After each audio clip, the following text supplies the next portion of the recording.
जय जय जगन्नाथ। नमस्कार। सकाळर खबर को ओम न्यूज आपण मान को जनाऊँगी हार्दिक अभिनंदन। आसतु किसी गुरुत्वपूर्ण घटना पर नजर पकेवा पूर्वर कौन रही ओडिशार लघुचाप स्थिति आसतु ना पूरा वीडियो पर टिके नजर पके नवा।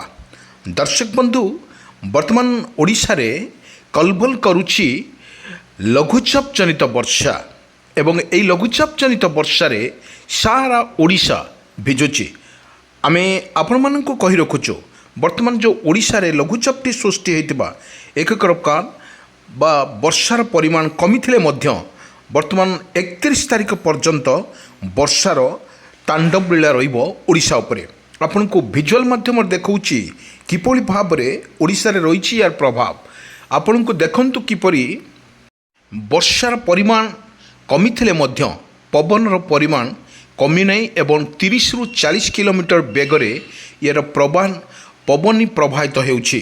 आमे स्पष्ट चित्र आमे आपन को देखौछु किपरि भाव रे ओडिशा रे लागि रहिछि तुहाकु तुहा वर्षा सहित बिजुली घड़घड़ी किंतु एभली भाव रे लागि रहुछि। आपन को देखंतु किपरि रहिछि एक वर्षार तांडव। एई ओडिशा पर कथा जदि कहिबा भद्रक कथा जदि कहिबा भद्रक रे प्रबल वर्षा को नहीं वर्तमान सतर्क सूचना जारी करिछि एसआरसी एवं एसआरसी कहिबा अनुसार भद्रक बालेश्वर आज बालेश्वर रे मध्य जो सखाळर खबर रे बालेश्वर रो मध्य प्रबल वर्षा जारी रहउथवा बोली सूचना मिलिछि। किंतु आमे कहि रखुछु एभली भाव रे जो बोली ओडिशा रे लागि रहिछि वर्षा तुहाकु तुहा वर्षा सांग को आपन को देखंतु किपरि रहिछि यार पवनर बेग सहित किपरि रहिछि यार स्थिति। लघुचाप जनित वर्षा रे सारा ओडिशा वर्तमान परिस्थिति बेहाल। केउठी बन्यार परिस्थिति सृष्टि होउथवा बेले एवं केउठी बिजुली घड़घड़ी सहित वर्षा मध्य जारी रहिछि। जाकलन करिछि पाणीपाग विभाग वर्तमान वर्षार परिमाण निश्चित भाव में कमी। आमे कहिबा एई चित्ररू बा ए वीडियो रु आमे जहाँ मतामत नवा ताहा मध्य स्पष्ट चित्र बारी होउछि। ए चित्र को देखि वर्तमान केउठी ना केउठी लघुचाप जनित वर्षार भिजुछि सारा ओडिशा। आमे एई परिप्रेक्षी रे कहूछु देखंतु किपरि रहिछि आकाशर रंग एवं एई रंग को आमे एई रंग को चित्ररू बारी होउछि। निश्चित भाव में ओडिशार प्रबल वर्षा जारी रहियो बोली आंचलिक पाणीपाग विभाग केन्द्ररू सूचना। किंतु आमे कहिबा भद्रक बालेश्वर कटक पुरी गंजाम गजपति एई मानक जिले रे माने प्रबल वर्षा को नहीं सतर्क सूचना जारी करिछि आंचलिक पाणीपाग विज्ञान केन्द्र। आमे आपन को विजुअल माध्यम देखौछु किपरि भाव रे रहिछि ओडिशार ये ओडिशा रे रहिछि किपरि भाव रे यार स्थिति देखंतु किपरि सारा ओडिशा रे लगातार भाव रे लघुचाप जनित वर्षा रे भिजुछि सारा ओडिशा। एई परिप्रेक्षी रे आमे आपण मानकु कहि रखुछु देखंतु किपरि रहिछि यार स्थिति। वर्षा रे भिजुछि सारा ओडिशा एवं लगातार भाव रे वर्षा आपण को देखौछु। आमे वर्षा भितर देखौछु किपरि रहिछि यार प्रभाव।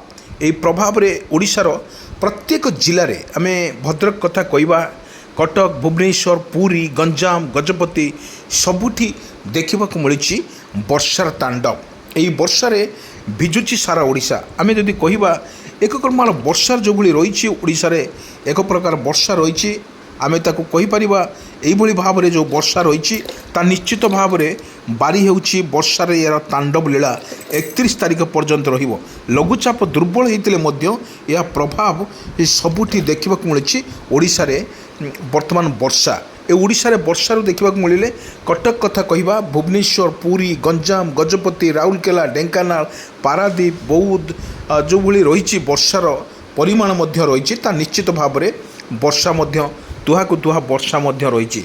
एठू आमे कहि रखुछु आपण मानकु ये होची वर्षार लीला वर्तमान जारी रही सारा ओडिशा रे।